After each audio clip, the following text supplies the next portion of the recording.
Hello everyone. Do you want to add information and references on websites by embedding New York Times news? With WordPress, you can do that without coding. Let's find out how it works. Before starting, ensure you have installed and activated the WordPress plugin on your website. Now, let's embed the New York Times news in Gutenberg. To do that, open a page or post in the block editor and choose where to embed. Click the plus icon, search for WordPress block and tap to add it. Now, go to the New York Times news, which you want to embed on your web page. Copy the news URL from your browser. Return to your WordPress editor and paste the URL you copied into the WordPress blocks field. Hit the embed button and your New York Times news will be embedded instantly. From the right panel's block settings, adjust width, height and more as necessary.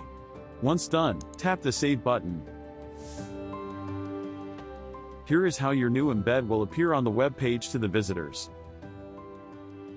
If you want to embed the New York Times news in Elementor website builder, first open a page or post on the editor and choose where you want to embed it.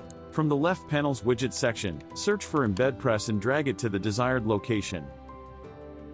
Next, open a news from the New York Times and copy the URL.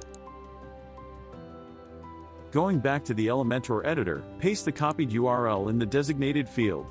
Your newly embedded news will appear instantly. If you want to leverage other WordPress features, such as social share, configure them as necessary. Next, on the Style tab, you can adjust the height, width and other settings as needed. Once done with all the configurations, hit the Publish button.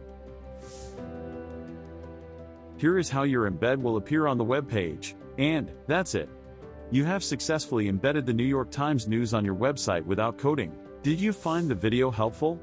Comment below. Also, like, share and subscribe to our channel for more useful tutorials like this.